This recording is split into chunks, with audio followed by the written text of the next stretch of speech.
السلام علیکم ورحمۃ اللہ وبرکاتہ. الحمد للہ رب العالمین والعاقبۃ للمتقین والصلاۃ والسلام علی رسولہ الکریم. محترم حضرات، آج جمعہ ہے، سوال جواب کی نشست ہے. آپ کے سوالات اور بندے کے جوابات. اللہ تعالیٰ سے دعا ہے کہ اللہ تعالیٰ صحیح بات کہلائے.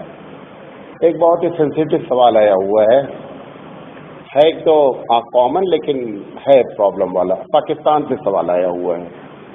یہ سوال یہ ہے کہ آج کل جو عورتیں مہندی لگاتی ہیں، جو کون، تو ان کا کہنا یہ ہے کہ مہندی پہلے جو کون آتی تھی جب لگا دیتے تھے تو اپنا کلر ہاتھ کے اندر ایسے نہیں جھانکو،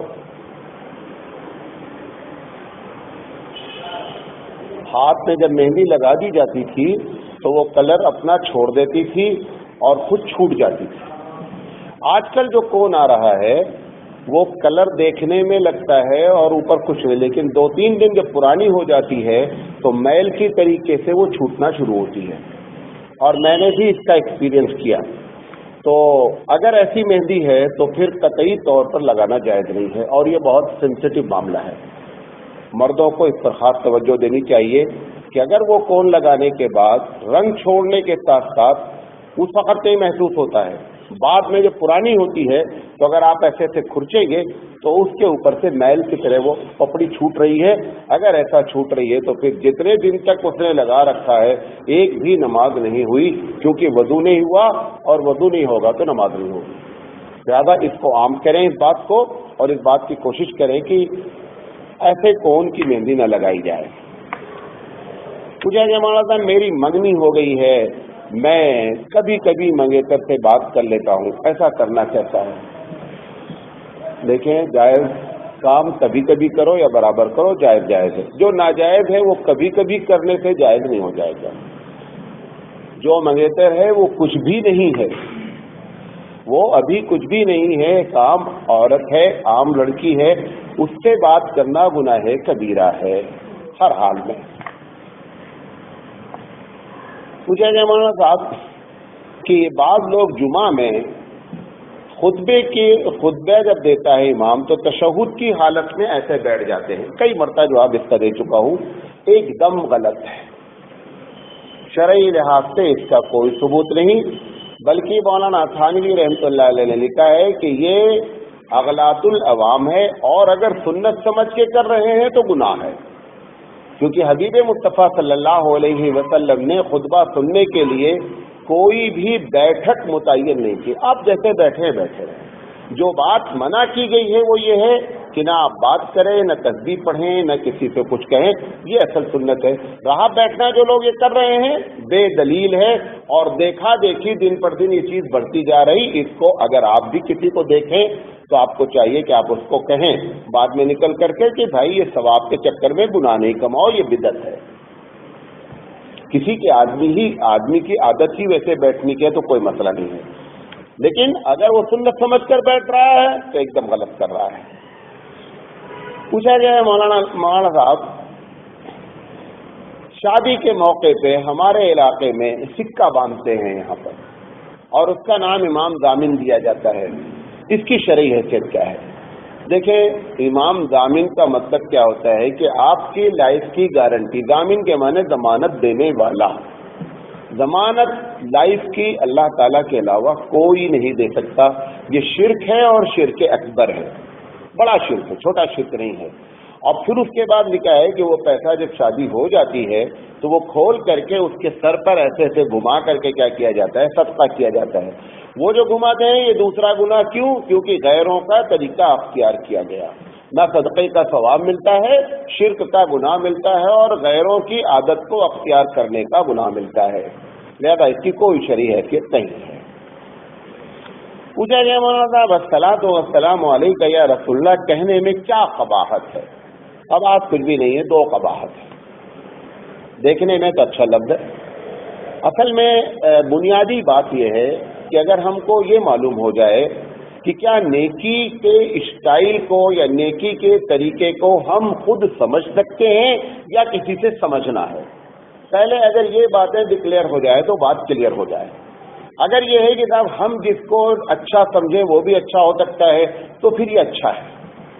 اور اگر یہ سمجھ سکتے ہیں یعنی زیادہ اچھا وہ ہے جو حبیب مصطفیٰ نے کیا ہے اور کہا ہے اور صحابہ نے عمل کیا ہے، تو جواب وہاں سے تلاش کرنا پڑے گا کہ کیا ابو بکر صدیق رضی اللہ تعالیٰ عنہ سے لے کر کے حضرت انس بن مالک تک کوئی ایسے بھی ہیں صحابی جنہوں نے اس طریقے سے درود اللہ کے رسول پر بھیجا ہو؟ تو اس پر چیلنج ہے کہ ایسا کوئی بھی درود موجود نہیں ہے۔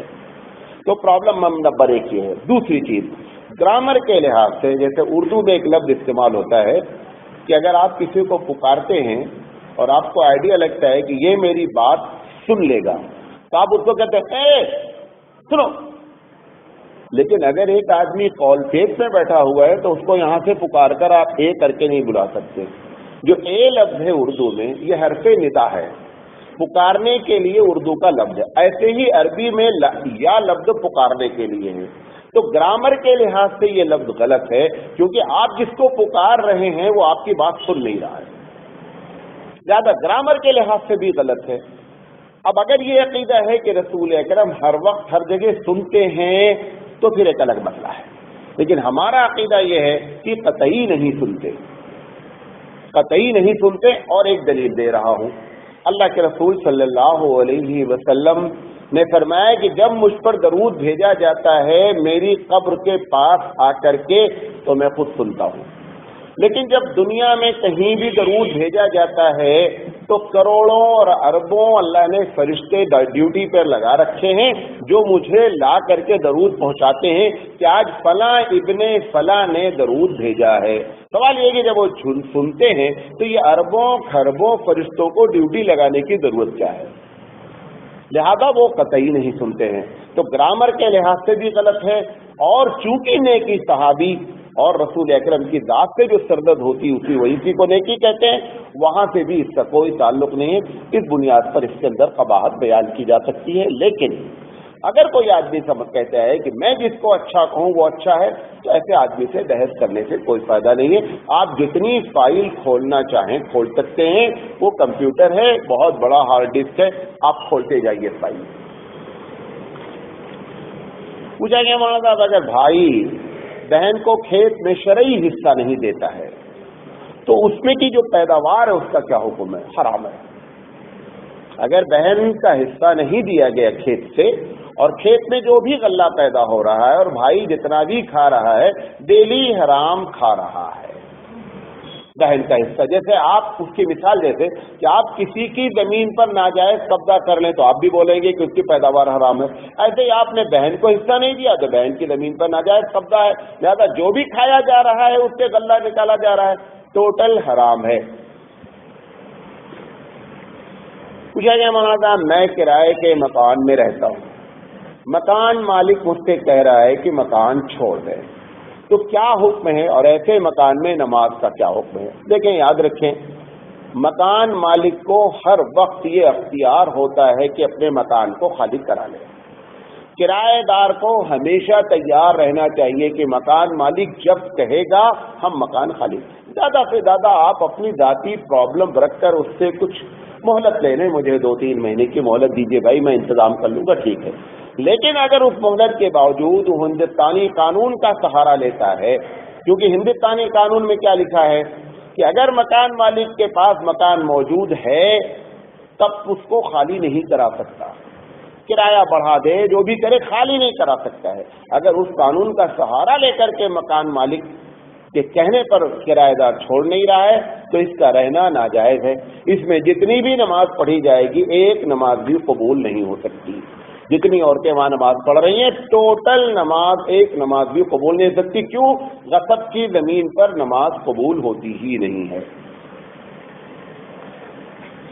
پوچھا گیا مولانا صاحب جمعہ مبارک کہنا سنت ہے یا نہیں؟ جمعہ مبارک کہنا قطعی سنت نہیں ہے، بارہا اس کے بارے میں بتا دیا ہوں، لیکن چونکہ امت کا ایک بڑا طبقہ جو آج کل واٹس ایپ سے جڑا ہوا ہے، جو اس کے ایڈمن ہیں 99% علم دین سے کورے ہیں، صرف ایک شوق میں انہوں نے واٹس ایپ چلا رکھا ہے، اس کے ایڈمن بنے ہوئے ہیں اور اپنا فالتو ہیں، دن بھر یہ کام کرتے رہتے ہیں۔ میں تمام ایڈمن کو یہ بتانا چاہتا ہوں کہ آپ اپنی جانب سے کوئی بات ایسی نہیں ڈالیں جس پر آپ کو تحقیق نہیں ہو، نمبر 2۔ اور اگر کوئی اس میں ڈالتا ہے اور اس کی تحقیق نہیں ہے تو اس کو آپ اپنے گروپ سے نکال کر کنارے کریں۔ یہ شرعی لحاظ سے اللہ کے رسول صلی اللہ علیہ وسلم نے فرمایا کہ کفا بالمرء کذبا، آدمی کے جھوٹا ہونے کے لیے کافی ہے کہ جو بات سنے دوسرے تک پہنچا دے بغیر تحقیق کے۔ لہذا جو بات آپ نے شرعی لحاظ سے کی ہے، جب تک آپ کو یقین نہیں ہو آپ دوسرے تک نہیں۔ مثال کے طور پر فجر کی نماز فرض ہے، آپ کو یقین ہے کہ نہیں، یہ میسج آپ پاس کر سکتے ہیں، یہ میسج آپ کو پاس کرنا ہی کرنا ہے۔ لیکن جو چیزیں آپ کو نہیں معلوم ہے، آپ کو اسی کا نام ہے تبلیغ نا۔ تبلیغ دین کا مطلب کیا ہے؟ جن چیزوں کے بارے میں یقین کامل ہو چکا ہے دلائل سے، اس پر اس کی تبلیغ ہر فرد پر فرض ہو جاتی ہے۔ لیکن جس چیز میں نہیں ہے آپ کو اس کا کہنے کا بھی اختیار نہیں ہے اور تبلیغ کرنے کا تو کوئی سوال ہی نہیں اٹھتا ہے۔ پوچھا گیا مولانا صاحب گائے وغیرہ جو لوگ پالتے ہیں تو دودھ کا دھندا کرتے ہیں، تو گائے پر بھی زکوٰۃ دیتے ہیں تو دودھ پر بھی زکوٰۃ دینی پڑے گی؟ نہیں سمجھے بات۔ جانوروں پر زکوٰۃ کا ایک سسٹم ہے الگ الگ کہ اگر بکری 100 ہوگی تو اتنی زکوٰۃ، اونٹ 5 ہوگا تو گائے 25 ہوگی تو اتنی زکوٰۃ۔ اس کا سوال یہ ہے، جس بندے نے سوال کیا ہے کہ گائے پر زکوٰۃ دے دی گئی، زکوٰۃ دینے کے بعد اب وہ گائے دودھ بھی دیتی ہے، تو ایسی شکل میں اس دودھ پر زکوٰۃ ہوگی یا نہیں؟ کیونکہ جانور پر زکوٰۃ وہ آلریڈی کیا کر چکا ہے، دے چکا ہے۔ اس مسئلے کو پورا سمجھ لیں۔ جو جانور جنگل میں چرائے جاتے ہیں انہی جانوروں پر زکوٰۃ ہوتی ہے، جس کو پالا جاتا ہے، خود کھلایا پلایا جاتا ہے، اس جانور پر زکوٰۃ نہیں ہے، نمبر 1۔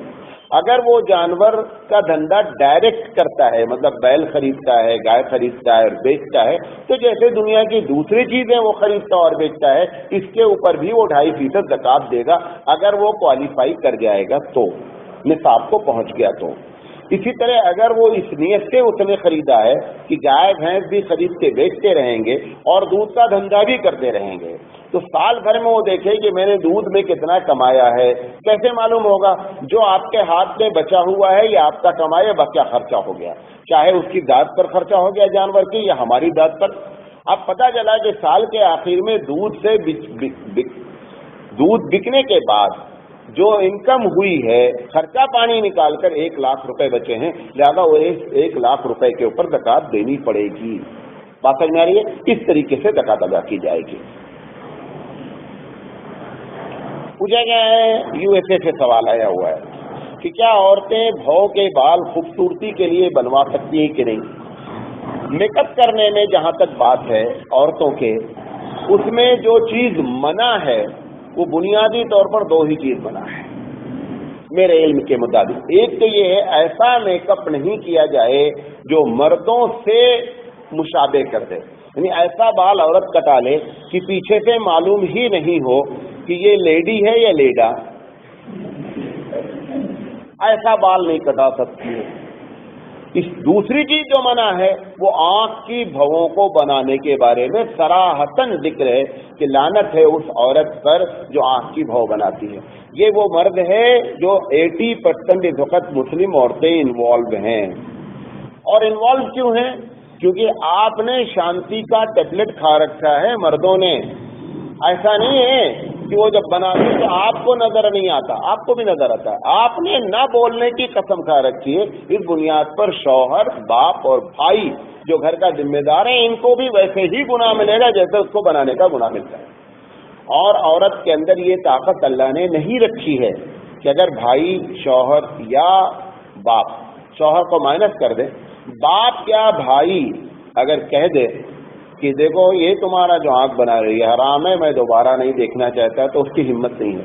شوہر کو تو ہو سکتا ہے وہ ٹال وال دے، کچھ بہانہ کر لے، لیکن باپ اگر کہے تو قطعی نہیں ٹالے گی، وہ ہر حال میں بچی عمل کرے گی۔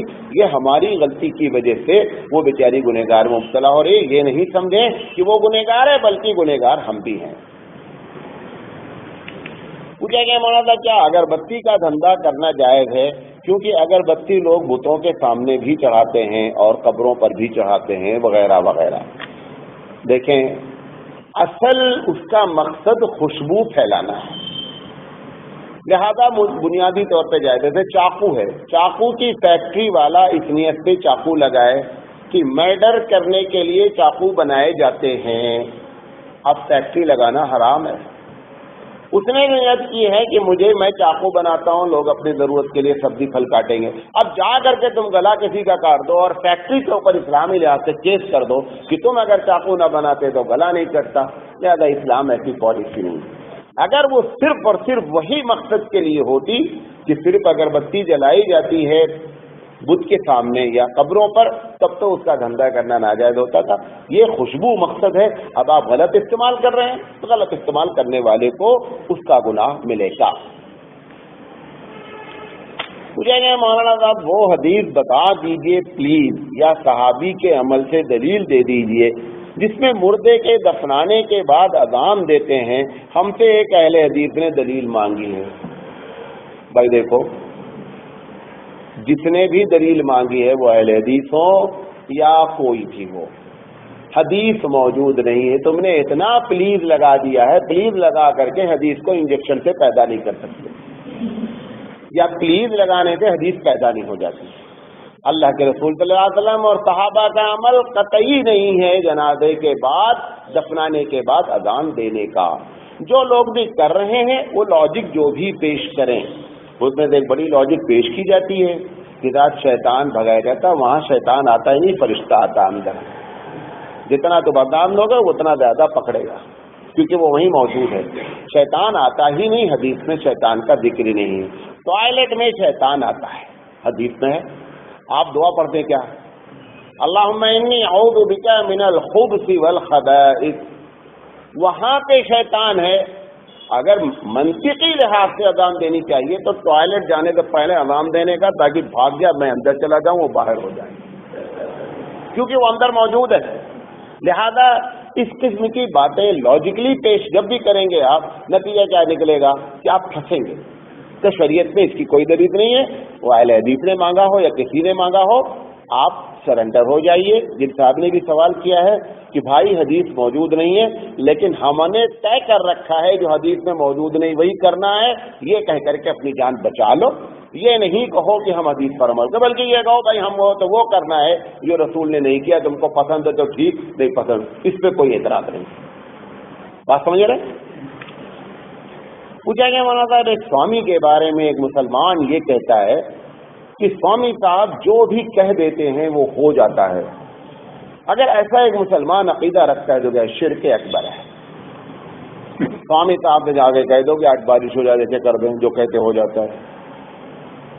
سوامی صاحب کیسے بات کرتے ہیں بارش کے بارے میں؟ کہتے ہیں یو پی وغیرہ میں کہتے ہیں گھما گھم، گھما گھم بارش ہو گئی، کا بولا تھا نا گھما گھم بارش ہوتی، دھوپ نکل آئی، کا بولا تھا گھما گھم دھوپ نکلے گی۔ تو گھما گھم کے دونوں معنی ہیں، تو سوامی صاحب ایسی بات کرتے ہیں، گھما گھم دونوں معنی نکال کر کے بات کرتے ہیں۔ یہ جانا ہی غلط عقیدہ رکھنا، اس سے بڑی غلطی۔ اللہ تعالیٰ کی صفت ہے فعال لما یرید، جو چاہتا ہے وہ کرتا ہے۔ تم جو چاہتے ہو وہ قطعی نہیں کر سکتے جب تک کہ اوپر والا نہ چاہے، پروردگار عالم نہ چاہے۔ لہذا ایسا عقیدہ مسلمان کا رکھنا کہ سوامی جی جو کہتے ہو جاتا ہے، قطعی نہیں ہوتا ہے۔ ایک ٹپیکل سوال آیا ہوا ہے کہ مولانا صاحب اہل حدیث کو اہل سنت والجماعت سے کیوں خارج مانتے ہیں، اس کی وجہ بتا دیں، بڑی نوازش ہوگی۔ سب سے پہلی بات آپ کو بتا دیں، میں جب اہل حدیث کا لفظ استعمال کرتا ہوں تو ہماری نگاہ میں عمر آباد ہوتا ہے۔ اگر کسی علاقے میں کوئی اہل حدیث مختلف قسم کی غلط باتیں کر رہا ہوں، مجھے نہیں معلوم، میں عمر آباد کے اہل حدیث کو جانتا ہوں، یا ہمارے یہاں اہل دیوبند میں بہت بڑے بزرگ گزرے ہیں، مولانا اسماعیل شہید رحمۃ اللہ علیہ، ہم سب ان کو مانتے ہیں، حالانکہ اہل حدیث ہیں۔ اگر اہل حدیث، یہ جو عقیدے کی بات ہے، عقیدت التحاویہ سے ان کا کوئی بھی عقیدہ نہیں ٹکراتا ہے، جن کا ٹوٹل ٹکراتا ہے وہ سب سے بڑے اہل سنت والجماعت ہیں۔ اور اسی نے پوچھا ہے، وہی اہل سنت والجماعت نے پوچھا ہے جو ٹوٹل اہل سنت والجماعت سے خارج ہے، اور جس کو وہ خارج کرنا چاہتا ہے اس کا ایک عمل بھی سنت کے خلاف نہیں ہے۔ لہذا اس قسم کی باتیں کرنا، سوال کرنا کہ اہل حدیث کیوں خارج ہے، کوئی بھی ہمارا ان کا عقیدے سے اختلاف نہیں ہے۔ نمبر ایک، جتنے اختلاف ہے سب فقہی ہے، اس سے زیادہ ہمارا اختلاف امام شافعی رحمۃ اللہ علیہ سے ہے، اس سے زیادہ اختلاف ابو حنیفہ رحمۃ اللہ علیہ کا ان کے شاگرد امام یوسف اور امام محمد سے ہے۔ فقہی اختلاف کی بنیاد پر فرقے نہیں بنتے، مسلک بنتے، یاد رکھیں۔ فرقہ از ڈفرینٹ، مسلک از ڈفرینٹ۔ مسلک ہو سکتا ہے، مسلک حدیث کی بنیاد پر ہمارے مسالک میں امام شافعی رحمۃ اللہ علیہ سے نماز میں ہم کم سے کم 80% مسائل میں اختلاف رکھتے ہیں امام شافعی رحمۃ اللہ علیہ سے۔ لہذا یہ کہنا کہ اہل حدیث خارج ہیں، وہ وجہ بتا دیجئے، وہ خارج وہ کرے گا جو وجہ وہ بتائے گا جو خارج کرے گا۔ ہم تو کہہ رہے ہیں کہ تم اصل میں خارج ہو، نام اپنے آپ کا اہل سنت والجماعت دے رہے ہو، سب دیوبندی کو خارج، تبلیغی خارج، اہل حدیث خارج، اصل تم خارج، بقیہ سب داخل۔ کیوں؟ حقیقت یہ ہے، آپ سنت کہتے ہیں، سنت کے مطابق کوئی عمل نہیں، والجماعت کہتے ہیں صحابہ کی زندگی سے عمل نہیں، تو خارج تو آپ ہوئے۔ یاد ہے، اس قسم کی باتیں کرنا ایک دم غلط ہے۔ پوچھا گیا مولانا کیا احرام کی حالت میں ٹوائلٹ وغیرہ کے بعد سوپ استعمال کیا جا سکتا ہے؟ آج کل میں ایک پروگرام چلا رہا ہوں حج پر، تو اس میں آج ہم نے احرام کے بارے میں بات کی، تو اس پر یہ سوال آیا کہ جب احرام باندھ لیتا ہے آدمی تو پھر ایسی چیز، خوشبو کی کوئی چیز وہ استعمال نہیں کر سکتا، نہانا بھی ہے تو صابن نہیں استعمال کرے گا۔ اس پر یہ سوال آیا ہے تو کہ کیا ٹوائلٹ وغیرہ کے بعد بھی استعمال نہیں کر سکتے؟ ٹوائلٹ وغیرہ کے بعد بھی سوپ استعمال نہیں کیا جا سکتا۔ پوچھیں گے مولانا صاحب کیا گھر پر ہرا جھنڈا لگانا سنت ہے، اور جھنڈے کا ڈیزائن کیا ہونا چاہیے؟ دیکھیں سوال کیا ہے، پہلے سے انہوں نے چیز طے کر رکھی ہے، جواب ہم کو دینا ہے اور سوال کا جواب بھی طے ہے، یعنی کیا جھنڈا لگانا ہی سنت نہیں ہے تو کہاں سے جھنڈا بتا دیں گے؟ اب سنت نہیں ہے لہذا الگ الگ ڈفرینٹ ٹائپ کے جھنڈے لوگ لگا رہے ہیں اپنے اپنے دروازے پر۔ اچھا کلر پوچھا گیا ہے، ڈیزائن پوچھا گیا ہے، اب ڈیزائن کہیں سے نہیں ملی تو مندر سے ڈیزائن لے لیا گیا۔ اب دیکھ لیجیے اس وقت جو جھنڈے لگے ہوئے ہیں مندر کے دو ڈیزائن ہوتے ہیں، یا تو جھنڈا تکونا ہوتا ہے یا بیچ میں ایسے کٹ ہو کر کے ایک کونا، دونوں ڈیزائن ہمارے پاس موجود ہیں قبروں پہ۔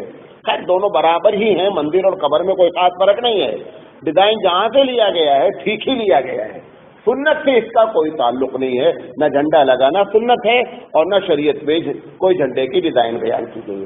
حبیب مصطفیٰ احمد مجتبیٰ صلی اللہ علیہ وسلم نے فتح مکہ کے موقع پر اپنا امامہ اٹھایا، جھنڈا بنا دیا۔ اتنا بڑا لگاؤ گے بہت خرچہ آئے گا کیونکہ امامہ بہت لمبا ہوتا ہے، پورا انہوں نے جھنڈا بنا دیا۔ لہذا ہمارے پاس پہلی بات تو ہمارے نزدیک جھنڈے کی کوئی اہمیت ہی نہیں ہے، نیشنل فلیگ نام کی چیز شرعی لحاظ میں کوئی چیز نہیں ہے، یہ تو دنیا والوں نے بنایا، ٹھیک ہے ایک آدمی اپنا سمبل رکھتا ہے، لیکن آپ سنت پوچھ رہے ہیں کہ ڈیزائن بتا دیجئے، کلر بتا دیجئے، کہاں سے بتا دیں گے؟ پوچھیں گے مولانا صاحب آج کل ایک ٹی وی میں ایڈ آ رہی ہے اللہ اکبر لاکٹ کی، سنا ہے؟ اس کے بارے میں آپ کی کیا رائے ہے؟ جیسے کہ میرے پاس ٹی وی تو ہے نہیں، بیوی ہے، آپ جتنے لوگ بیٹھے ہیں 99% سب کے پاس ماشاءاللہ ٹی وی ہے، چلو اچھی بات ہے، گناہ نہیں کرو گے تو معاف کیسے کرواؤ گے؟ آئے قاری صاحب، اچھا اعظم بھائی کے بعد بھی ٹی وی نہیں ماشاءاللہ۔ اچھا یہ جو یہ اللہ اکبر کے لاکٹ کی جو میں نے سنا ہے واللہ عالم، کیونکہ میں نے خود ایڈ نہیں سنی ہے، جو ہم کو بتائی گئی وہ یہ ہے کہ وہ ایڈ کرتا ہے اور کہتا ہے کہ یہ وہ لاکٹ ہے جس میں چاروں قل لکھا ہوا ہے اور اللہ لکھا ہوا ہے اور آیت الکرسی لکھی ہے، تو کئی طرح کے لاکٹ ہیں بتا رہے ہیں صاحب، الگ الگ لاکٹ ہیں، آپ اس کو اپنے گھر میں رکھیں گے پہنیں گے تو یہ مسائل حل ہوں گے، وہ مسائل حل ہوں گے۔ وہ جتنی سورت کا نام دکھ رہا ہے وہ سب قرآن میں ہے، اور کئی تم نے قرآن رکھ رکھا ہے گھر میں، سورہ آیت الکرسی یا چاروں قل وہ کہاں سے لکھے گئے ہیں؟ قرآن سے۔ چاروں قل بولے تو 4 سورت، آیت الکرسی ایک سورت کا ایک حصہ، 4.5 بھی نہیں ہو رہا ہے، تم نے 114 والی صورتوں کو اپنے گھر میں رکھا ہے، اگر اس سے ایسے برکت ہونی ہے تو ساری برکت تمہارے گھر میں موجود ہے، مزید برکت لانے کی کوئی ضرورت نہیں ہے، سب بیوقوف بنانے کے آئیڈیے ہیں، ایک بات۔ دوسری چیز جب ہم نے یہ طے کر رکھا ہے کہ ہم عقیدے کا معاملہ ہو، عبادت کا معاملہ ہو، ثواب کا معاملہ ہو، ہم ریفرنس لیں گے کس سے؟ حبیب مصطفیٰ احمد مجتبیٰ صلی اللہ علیہ وسلم سے، صحابہ کے عمل سے. لہٰذا وہاں کے معاملے کو تلاش کریں، خود بخود جو ہے وہ معاملہ کائی کی طرح چھڑ جاتا ہے کہ حق کیا ہے اور باطل کیا ہے. اس کی کوئی حقیقت نہیں ہے. پوچھا گیا مولانا صاحب عصر کا وقت کب شروع ہوتا ہے اور ظہر کا وقت کب ختم ہوتا ہے؟ 4:15 پر اگر نماز اثر پڑھی گئی تو نماز ہوگی یا نہیں ہوگی؟ یہ بات سمجھ لیں، اس مسئلے میں اختلاف ہے. اختلاف یہ ہے کہ ظہر کا وقت ختم کب ہوتا ہے. ایک حدیث سے معلوم ہوتا ہے کہ ظہر کا وقت اس وقت ختم ہو جاتا ہے جب آدمی کا اپنا سایہ، جتنے آپ ہیں 6 فٹ اور تھوڑا سے 2 انچ اصلی سایہ کہلاتا ہے، 6 فٹ 2 انچ اگر آپ کا سایہ ہو گیا تو ایک حدیث کے مطابق ظہر کا وقت ختم ہو گیا. امام شافعی علیہ الرحمہ کے نزدیک وہی حجت ہے. امام حنیفہ رحمۃ اللہ علیہ کا کہنا ہے کہ نہیں صاحب، جب تک آدمی کا سایہ 12 فٹ 2 انچ نہیں ہوگا، اصلی سایہ، وہ آپ کو آئیڈیا دے رہا ہوں، صرف 12 فٹ نہیں ہوگا تب تک ظہر کا وقت ختم نہیں ہوگا. لہذا جو لوگ احناف کے مسلک پر، ان کے پاس بھی حدیث ہے، ان کے پاس بھی حدیث ہے. اب چونکہ حدیث موجود ہے، اگر کسی آدمی نے 4:15 پر نماز پڑھ لی، نماز ہو جائے گی. اور یہ سمجھ کر کے پڑھ لینا ہے کہ حدیث میں لکھا ہے، کسی وجہ سے آپ نے پڑھ لیا، بغیر عذر کے پڑھ لیا تو بھی نماز ہو جائے گی. کیونکہ حدیث کے مطابق عمل ہوا ہے، لہذا نہ ہونے کا کوئی سوال نہیں.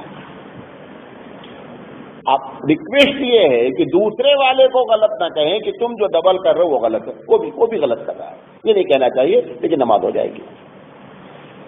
پوچھا گیا مولانا صاحب کیا جہیز لینا مطلقاً ناجائز ہے یا مطلقاً جائز ہے؟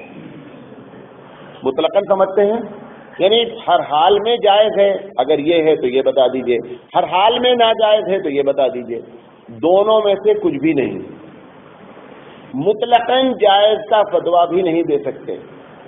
ایک چیز جب غلط رسم وجود میں آ گئی، اب وہ اگر جائز بھی ہو تو بقول اعلیٰ حضرت احمد رضا خان صاحب کے کہ اگر غلط چیز سوسائٹی میں وجود میں آ گئی ہے، اب اس میں اصلاح ممکن نہیں ہے، پوری چیز کو کٹ کرو تب جا کر کے معاملہ بنے گا.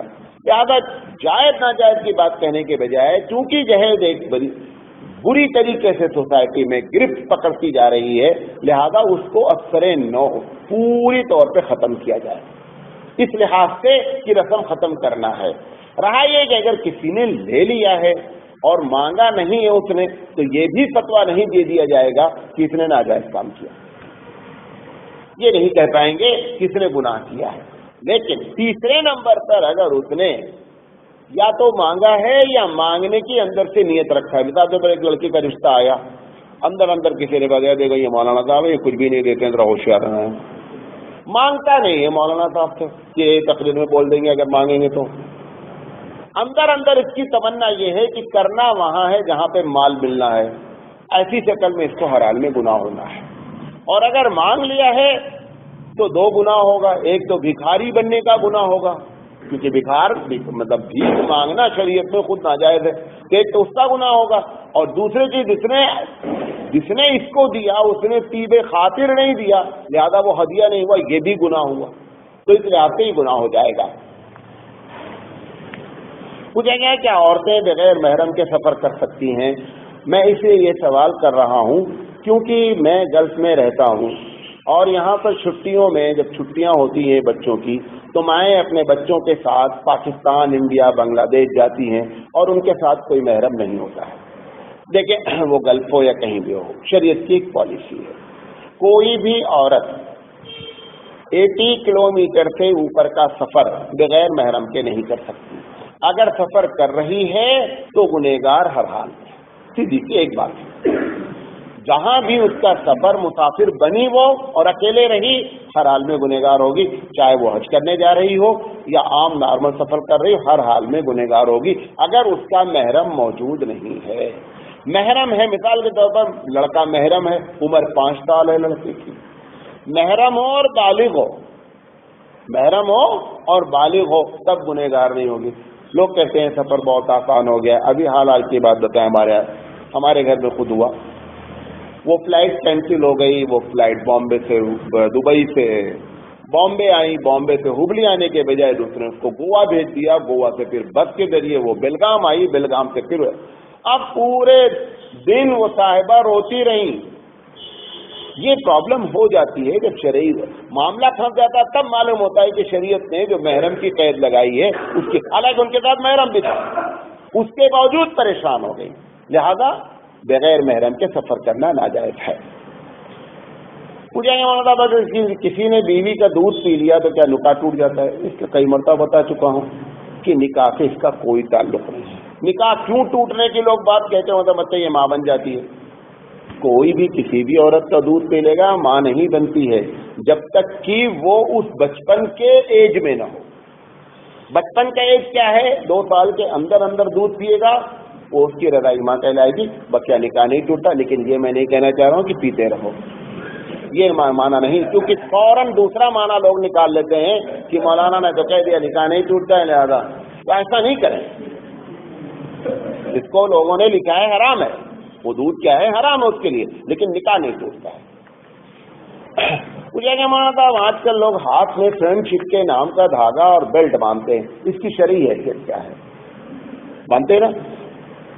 میں نے جہاں تک تحقیق کی ہے اس فرینڈ شپ کے بارے میں، اس کا تعلق عقیدے سے نہیں ہے، لہذا عقیدے سے اگر نہیں ہے اور کسی قوم کا سمبل بھی نہیں رہ گیا ہے، اگر ایسی شکل میں کوئی باندھ لیتا ہے تو یہ کہنا مشکل ہو جائے گا۔ میں اپنی رائے دے رہا ہوں واللہ عالم، کیونکہ یہ کوئی شریعت میں مسئلہ لکھا نہیں ہے، کیونکہ نہ عقیدے سے تعلق ہے نہ کسی قوم کا سمبل ہے۔ اگر کوئی باندھ لے گا تو ہم ناجائز نہیں کہہ پائیں گے۔ شرط کیا ہے کہ وہ دھاگا ویسا نہیں ہو جیسے غیر لوگ باندھتے ہیں دھاگا، وہ دھاگے کی شکل نہیں ہونی چاہیے۔ جو غیر لوگ باندھتے ہیں لال رنگ کا دھاگا ہوتا ہے یا کالا ہوتا ہے، ویسا نہیں ہونا چاہیے۔ وہ فرینڈ شپ کا بیلٹ ایک دم الگ رہنا چاہیے، معلوم ہو یہ فرینڈ شپ کا بیلٹ ہے، یہ نہیں معلوم ہو کہ یہ عقیدے سے باندھا گیا ہے۔ اگر یہ ایسا ہو جائے گا تو پھر ناجائز ہو جائے گا۔ پوچھا گیا مولانا صاحب قربانی کتنے دن دی جا سکتی ہے؟ قربانی کے دینے میں 2 رائے ہیں، ایک رائے یہ ہے کہ قربانی 3 دن ہے، ایک رائے یہ ہے کہ قربانی 4 دن ہے۔ دونوں پر حدیث موجود ہے، جس کا جو مسلک ہے اس پر وہ عمل کرے۔ پوچھا گیا مولانا کیا بھینس کی قربانی صحیح ہے؟ بھینس کی قربانی کا ذکر حدیث میں نہیں ہے، گھبرائیں نہیں۔ جن علاقے میں گائے نہیں الاؤڈ ہے وہاں بھینس ہی ہوتی ہے، وہاں وہ یہ پوچھتے ہیں کہ گائے کی کوئی قربانی کر سکتے ہیں؟ جیسے یو پی وغیرہ میں گائے نہیں کرتی ہے، اگر گائے کی قربانی ہو تو ان کے ہاں دماغ میں بات آتی کیا گائے کی قربانی بھی جائز ہے کیا؟ گائے کا ذکر ہے باقاعدہ، بھینس کا ذکر نہیں۔ بھینس کو گائے کے اوپر قیاس کیا گیا ہے۔ بھینس اور گائے میں صرف ایک ہی فرق بناوٹ میں ہے، بقیہ کچھ نہیں ہے، اور اگلے جمعہ تک ٹائم ہے، سوچ کر بتا دینا فرق کیا ہے۔ گائے اور بھینس میں دیکھنے میں ایک چیز کا فرق ہے بناوٹ کے لحاظ سے، لہٰذا اس پر قیاس کر لیا گیا ہے۔ ایک چیز کا فرق ہے لیکن اس سے کوئی مسئلہ فرق نہیں پڑتا، کسی کو معلوم ہو جائے بعد میں بتائیے گا بھی، یا بعد میں بتائیے گا، 1 ہفتے کا ٹائم ہے۔ پوچھا گیا کیا عورت اپنے شوہر سے زہار کر سکتی ہے؟ شوہر زہار کہتے ہیں کہ جیسے شوہر یہ کہہ دے بیوی سے کہ تم میری ماں کی طرح ہو، اس کو زہار کہتے ہیں۔ اگر بیوی یہ کہہ دے مثال کے طور پر کہ تم مجھ سے ہم بستری کرو تو ایسے جیسے کہ تم اپنی ماں سے کرو، اس کا شریعت میں اس جملے کا کوئی بھی معنی نہیں ہے، اور اگر کہہ بھی دے گی تو نہ زہار ہوگا نہ طلاق ہوگا، کچھ بھی نہیں ہوگا، کیونکہ اس کو طلاق دینے کا حق نہیں ہے۔ فرانس سے سوال آیا ہوا ہے کہ ہمارے دوست کہہ رہے ہیں کہ تمہارا ولیمہ صحیح نہیں ہوا کیونکہ تم نے صحبت نہیں کی، اس کی کیا حقیقت ہے؟ اچھا، یہ بیوقوف آدمی کو یہ بتانے کی کیا ضرورت ہے کہ میں صحبت نہیں کیا، یہ پہلا گناہ تو اس نے یہ کیا۔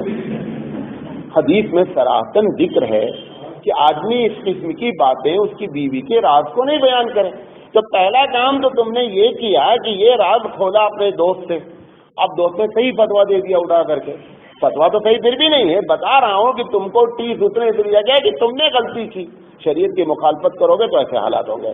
بہرحال صحبت کرنے سے ولیمے کا کوئی تعلق نہیں ہے، ولیمہ ہو جاتا ہے، ولیمہ سنت دونوں طریقے سے ادا ہو جاتا ہے، چاہے ملاقات ہو اور چاہے نہیں ہو۔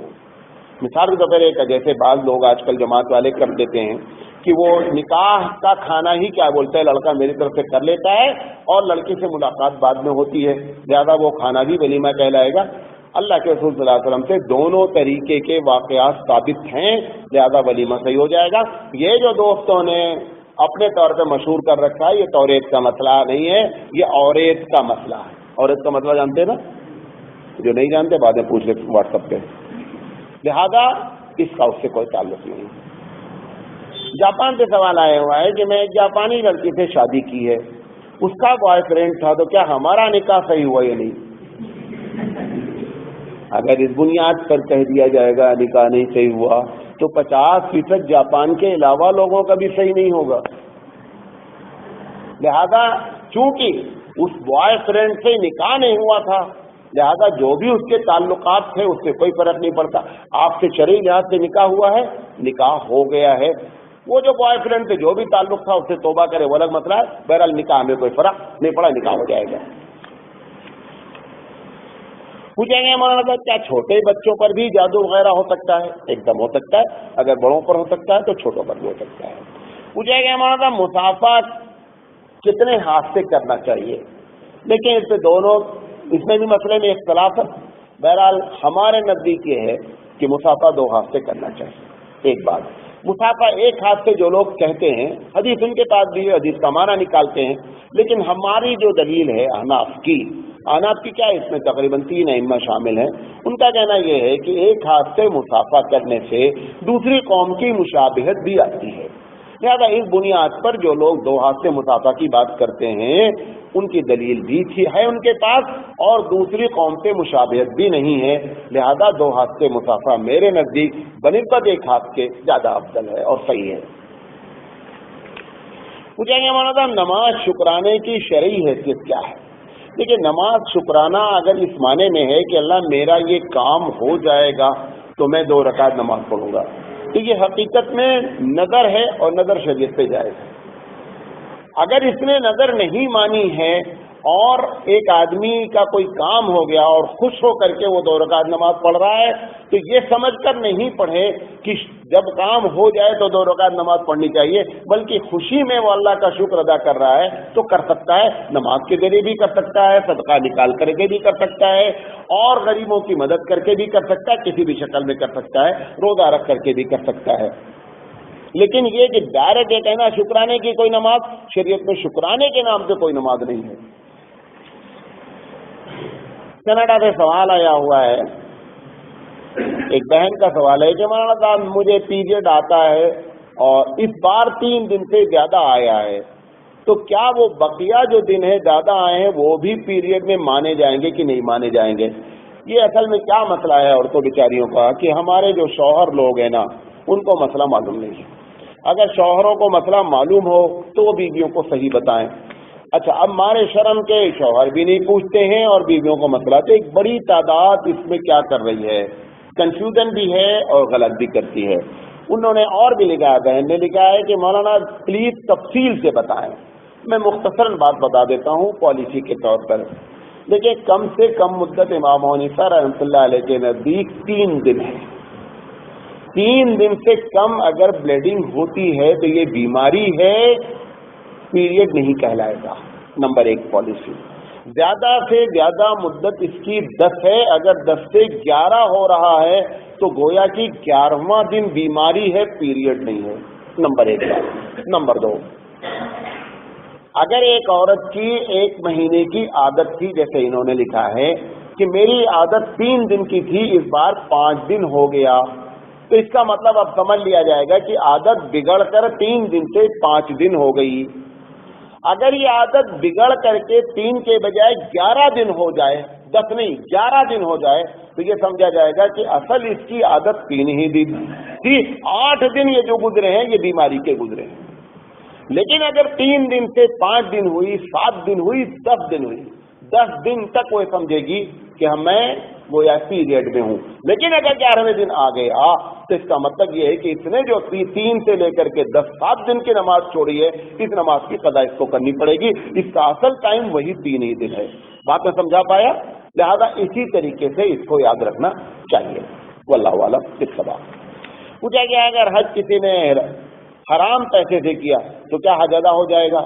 حج ادا ہو جائے گا۔ حج میں یہ نہیں کہہ رہا ہوں حرام پیسہ کرو حج کرو، لیکن اگر کوئی آدمی حرام پیسے سے بھی گیا ہے تو حج ادا ہو جائے گا، قبول نہیں ہوگا. کیا نہیں ہوگا؟ قبول نہیں ہوگا. پوچھا گیا مولانا صاحب بارش کے لیے دعا کس طرح مانگی جائے؟ دیکھیے بارش کی نماز استسقا ہے، میدان میں جا کر کے دعا مانگی جائے. الگ الگ حدیثیں موجود ہیں، جانوروں کو بھی لے جایا جائے، بچے بھی جائیں، عورتیں بھی جائیں اور اللہ سے گر گڑا کر کے دعا مانگے کہ پروردگار عالم بارش رحمت فرمائیے. اس طریقے سے دعا مانگی جا سکتی ہے. اور اگر نہیں ہے تو جمعہ کے خطبے میں امام صاحب سے کہا جائے کہ امام صاحب آپ بارش کے لیے دعا کریں، یہ بھی سنت طریقہ ہے. اللہ کے رسول صلی اللہ علیہ وسلم خطبہ میں ایک صاحب نے آ کر کے کہا، حضور صلی اللہ علیہ وسلم نے دعا کیا، جیسے ہی دعا کیا گھما گھم بارش شروع. اتنی بارش ہوئی کہ اگلے جمعہ وہ پھر آیا اور آ کر کے کہا اللہ کے رسول اب بولو بند ہو جائے، بہت زیادہ ہو گیا ہے. اللہ کے رسول صلی اللہ علیہ وسلم نے پھر دعا کی کہ پروردگار عالم اب اس علاقے میں نہیں، بغل میں ہمارے ادھر ادھر. اب رسول اکرم صلی اللہ علیہ وسلم کی تاریخ ہے کہ آپ نے جب بھی بارش کے لیے ہاتھ اٹھایا کبھی ایسا نہیں ہوا کہ بارش نہیں ہوئی ہو، پوری تاریخ میں. اور آپ کو معلوم ہے کہ ریگستان میں کتنا بارش کی ضرورت ہوتی ہے اور کتنا قحط پڑتا ہے، لیکن حبیب مصطفیٰ صلی اللہ علیہ وسلم چونکہ رسول اکرم صلی اللہ علیہ وسلم اللہ کی نگاہ میں دنیا میں سب سے زیادہ اہمیت بھی رکھتے ہیں، بزرگی بھی رکھتے ہیں، اللہ ان کو چاہتا بھی ہے. جو بھی الفاظ آپ کہیں سب کچھ ہے، لہذا اللہ نے کبھی بھی ان کے بارش کے لیے ہاتھ واپس نہیں کیے. پوچھیں گے مولانا صاحب غیروں کے یہاں سے تہوار کے موقع پر مٹھائیاں وغیرہ آتی ہیں، کھا سکتے ہیں کہ نہیں کھا سکتے؟ دیکھیں اس کے پہلے بھی غالباً یہ بات آپ کو بتایا ہوں. اگر یہ معلوم ہو جائے کہ مٹھائی چڑھاوے کی ہے تو قطعی نہیں کھا سکتے. اور اگر معلوم ہو جائے کہ نہیں، مثال کے طور پر ایک آدمی نے مٹھائی کی دکان سے ڈبہ خریدا ہے، ڈبہ کھلا ہی نہیں ہے، اس نے لے جا کر کے آپ کو گفٹ دے دیا، اس کا مطلب یہ ڈبہ مٹھائی کا نہیں چڑھا ہے. اب تیسری شکل ہو سکتی ہے کہ گھروں میں مٹھائیاں بناتی ہیں، گھروں میں مٹھائیاں نہیں بناتی ہیں ایسے موقع پر. اب اس کے بارے میں کیا ہو؟ اب اس کا مطلب یہ ہے کہ آپ یا تو پوچھ لو بھائی کہ یہ چڑھاوے کی ہے یا نہیں. اگر وہ کہتے نہیں بھائی چڑھاوے کی نہیں تو آپ کھا سکتے ہیں. اور اگر آپ کے پوچھنے کی ہمت نہیں ہے تو مشکوک چیز میں بہتر یہ ہے کہ بچنا افضل ہے بنسبت کسی کام کے کرنے سے، لہذا اس سے پرہیز کیا جائے. واللہ اعلم بالصواب.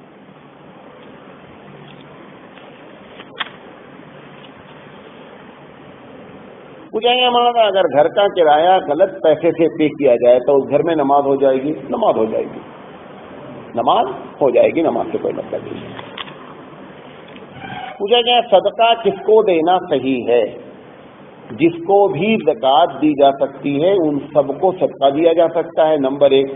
جن کو زکوٰۃ نہیں دی جا سکتی ان کو بھی صدقہ دیا جا سکتا ہے، مطلب غیر مسلم کو بھی صدقے کی رقم دی جا سکتی ہے، کوئی ایسا مسئلہ نہیں ہے، ان کو بھی دی جا سکتی ہے، لہذا صدقے میں. دوسرا سوال کیا، اگر کوئی نہ ملے اور ایک آدمی روزانہ صدقے کی رقم نکالتا ہے تو اب اس کو کیا کرے؟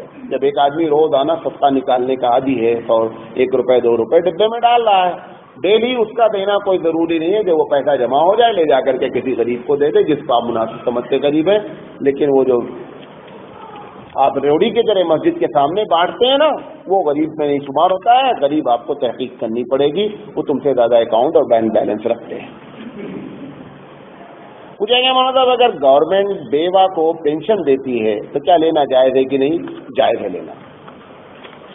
پوچھا گیا ہے کہ میری ایک سہیلی کے شوہر نے دوسری شادی کر لی ہے اور وہ ہماری سہیلی کو نہ پیسے دیتے ہیں نہ خرچ دیتے ہیں، یعنی ان کے ساتھ ان کا برتاؤ اچھا نہیں ہے. اب ہماری سہیلی خلا لینا چاہتی ہے تو اس کی کیا ترکیب ہے؟ پورے ہندوستان میں شرعی عدالت کے نام پر عدالت ہے.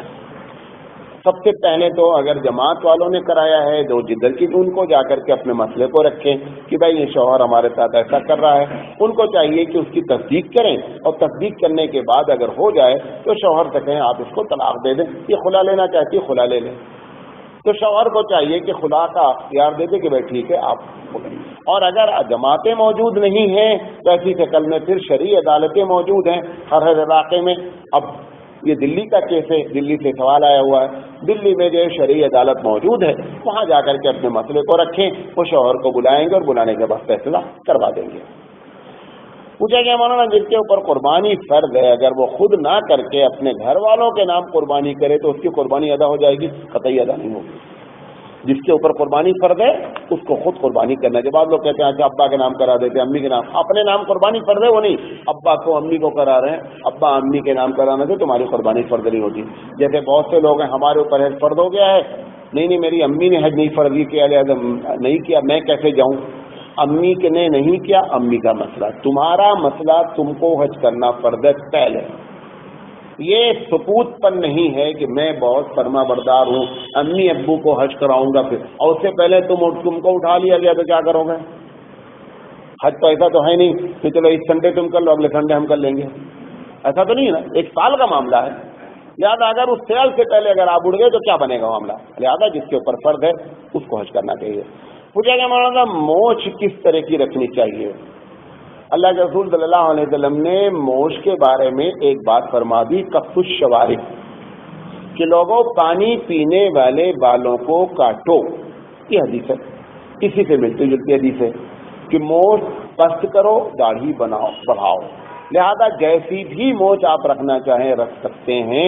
شرط یہ ہے کہ جب آپ پانی پئیں تو فلٹر نہ بن جائے موچھ، فلٹر نہیں بننا چاہیے، نمبر 1. اچھا بعض لوگ یہ کہتے ہیں کہ اگر وہ پانی میں بال ٹچ ہو گیا موچھ کا تو پانی حرام ہے. یہ بھی غلط ہے.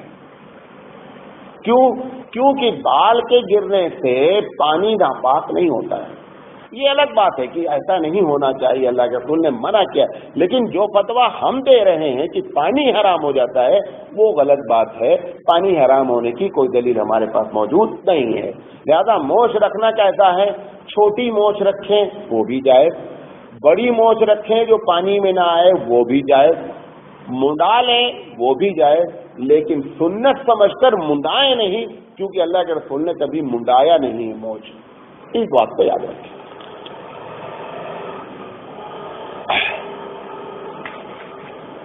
پوچھا گیا مولانا فوٹو کی شرعی حیثیت کیا ہے؟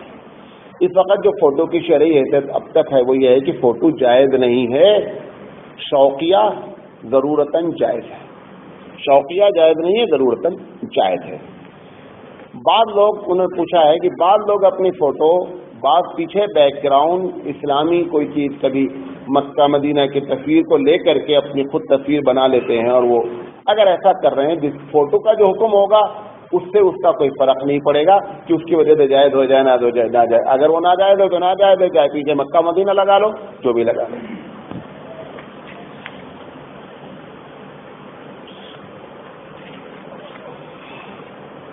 پوچھا گیا مولانا اگر تشہد میں بیٹھے ہیں اور تحیات پوری نہیں پڑی ہے، امام صاحب کھڑے ہو گئے تو اب کیا کریں؟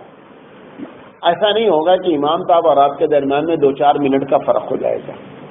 اگر آپ پڑھ ہی نہیں رہے ہیں تبھی زیادہ فرق آئے گا. اگر امام صاحب کا تحیات پڑھنا آپ بھی پڑھ رہے ہیں تو کتنا فرق آتا ہے؟ سیکنڈ 2 سیکنڈ آپ کمپلیٹ کر کے تحیات کھڑے ہو جائیے. منع کیا ہے؟ امام سے آگے جانا منع ہے، پیچھے جانے کی منع نہیں ہے. یعنی اگر امام سے 1-2 سیکنڈ پیچھے ہو جائے آپ تحیات مکمل کریں اور جو ہے شامل ہو جائیں. الحمدللہ سارے سوالات جو لکھے تھے وہ ہو گئے ہیں. وآخر دعوانا الحمدللہ رب العالمین.